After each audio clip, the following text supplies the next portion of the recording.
Aloha, it's Kiana, and here are today's top Hawaii headlines from the editors at the Honolulu Star-Advertiser.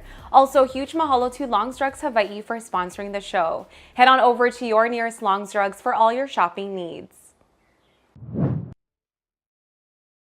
The new plan for the city's rail project stops construction 2 stations short of the original design, which included a terminal at Ala Moana Center. Honolulu Mayor Rick Blangiardi detailed the revised rail plan during his State of the City address on Tuesday.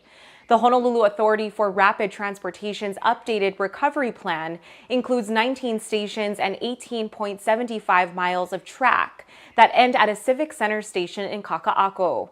That is short of the original route from East Kapolei to Ala Moana, which called for 21 stations and 20 miles of track.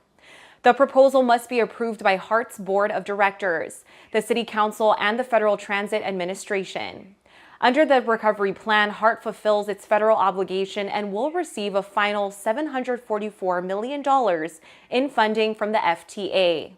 Looking ahead, HART CEO Lori Kahikina said the next goal is to find new sources of revenue to finish the 1.25-mile gap.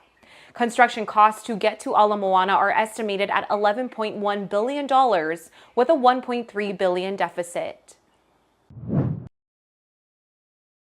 Honolulu police arrested a third man in connection with a deadly shootout in Waianae that left 1 man dead and 3 others wounded.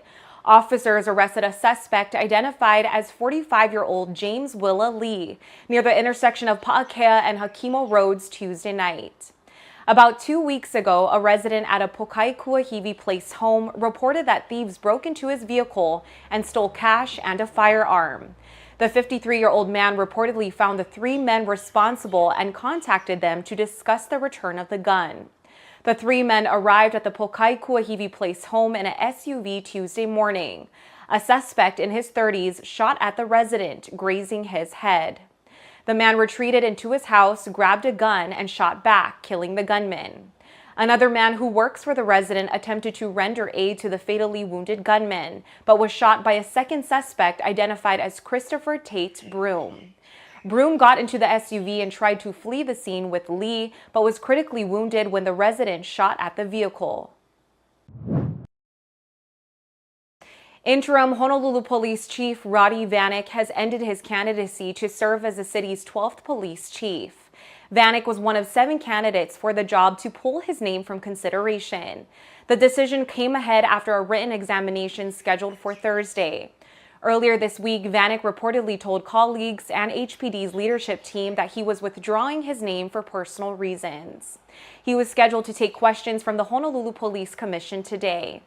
Vanek has been acting as interim chief since June, when former HPD chief Susan Ballard retired. The identities of the remaining 12 candidates for chief are being kept from the public and commissioners until consultant PSI Services picks a list of finalists. Commissioners will learn the identities of the finalists and move forward with the selection process. A 37-year-old man has been sentenced to 20 years in federal prison for leading a group of methamphetamine dealers in Waianae. Brandon Grillo of Waianae was given 20 years on Tuesday for conspiring to distribute methamphetamine.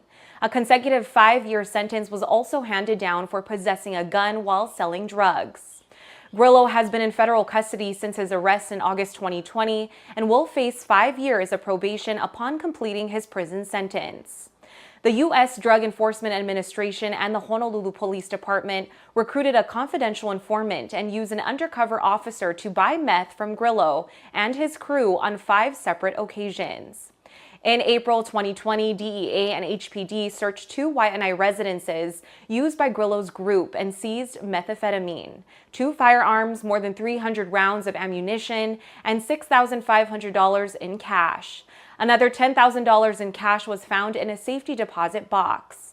It was determined that Grillo distributed at least 120 pounds of methamphetamine during the 2 years prior to the April 2020 search. The Pentagon has ordered what it calls a supplemental investigation into the Red Hill fuel spill that tainted a water system that serves 93,000 people on Oahu. Commanders determined that an investigation by the U.S. Pacific Fleet into contamination of the Navy's water supply did not include a sufficient review of previous spills from the Red Hill bulk fuel storage facility. The Navy on Tuesday said the new probe will be overseen by Rear Admiral James Waters. Waters has a background in systems engineering. Service members and military families on the Navy's water system began reporting fuel odors and odd illnesses not long after a spill occurred at the facility in November. The contamination crisis led the Honolulu Board of Water Supply to shut down its Halava shaft. The Navy suspended operations at the fuel farm and its Red Hill water well as it flushed contaminants out of the water system. That operation is ongoing. Defense Secretary Lloyd Austin earlier this month ordered the Navy to defuel and permanently shut the Red Hill facility. According to a Navy spokesperson, the supplemental investigation will ensure that the final report thoroughly addresses both the response taken and the appropriateness of that response. For more on these stories and all the latest headlines, subscribe to the Honolulu Star-Advertiser. Visit Hawaii's top source for breaking news at staradvertiser.com and download the Star-Advertiser mobile app. Mahalo, have a great day, and we'll see you back here tomorrow.